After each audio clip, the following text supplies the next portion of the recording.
morning, guys. Welcome to my YouTube channel. ഇന്ന് പറയാൻ പോകുന്ന ഫൈനാൻഷ്യൽ മാനേജ്മെന്റിനെ കുറിച്ചാണ്. ഫൈനാൻഷ്യൽ മാനേജ്മെന്റ് എന്ന് പറയുന്നത് വളരെ ഇമ്പോർട്ടൻ്റ് ആയിട്ടുള്ള കാര്യമാണ്. അത് ഒരു ബേസിക് കോളേജിലും സ്കൂളുകളിലും പഠിപ്പിക്കേണ്ട ഒരു കാര്യമാണ്. ബട്ട് നമ്മുടെ സ്കൂളുകളും കോളേജും അത് പ്രൊമോട്ട് ചെയ്യുന്നില്ല.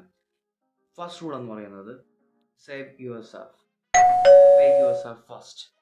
അതായത് നിങ്ങൾക്ക് ആദ്യം പൈസ നിശ്ചിത ശതമാനം നിങ്ങളുടെ സേവിങ്സിലേക്കും ഒരു നിശ്ചിത ശതമാനം നിങ്ങളുടെ ഇൻവെസ്റ്റ്മെൻറ്റിലേക്കും വേറൊരു ശതമാനം നിങ്ങളുടെ നീഡ്സിലേക്കും വേറൊരു ശതമാനം വാണ്ട്സിലേക്കും നിങ്ങൾ അലോക്കേറ്റ് ചെയ്ത് വെക്കുക. സോ ഫസ്റ്റ് കിട്ടുന്ന സമയത്ത് തന്നെ നിങ്ങൾ ഇത്രയും ശതമാനം നിങ്ങൾക്ക് സേവ് ചെയ്യാൻ പഠിക്കുക. Second, control your spending habit. നിങ്ങളൊരു ബഡ്ജറ്റ് കാൽക്കുലേഷൻ കാര്യങ്ങൾ നടത്തുക. ദെൻ ആ സ്പെൻഡിങ് ഹാബിറ്റ്സുകൾ എവിടെയൊക്കെയാണ് അനാവശ്യമായിട്ടുള്ള ചിലവുകൾ വരുന്നതെന്ന് കണ്ടുപിടിച്ച് അതിനനുസരിച്ച് അത് ട്രാക്ക് ചെയ്ത് സ്പെൻഡ് ചെയ്യുക.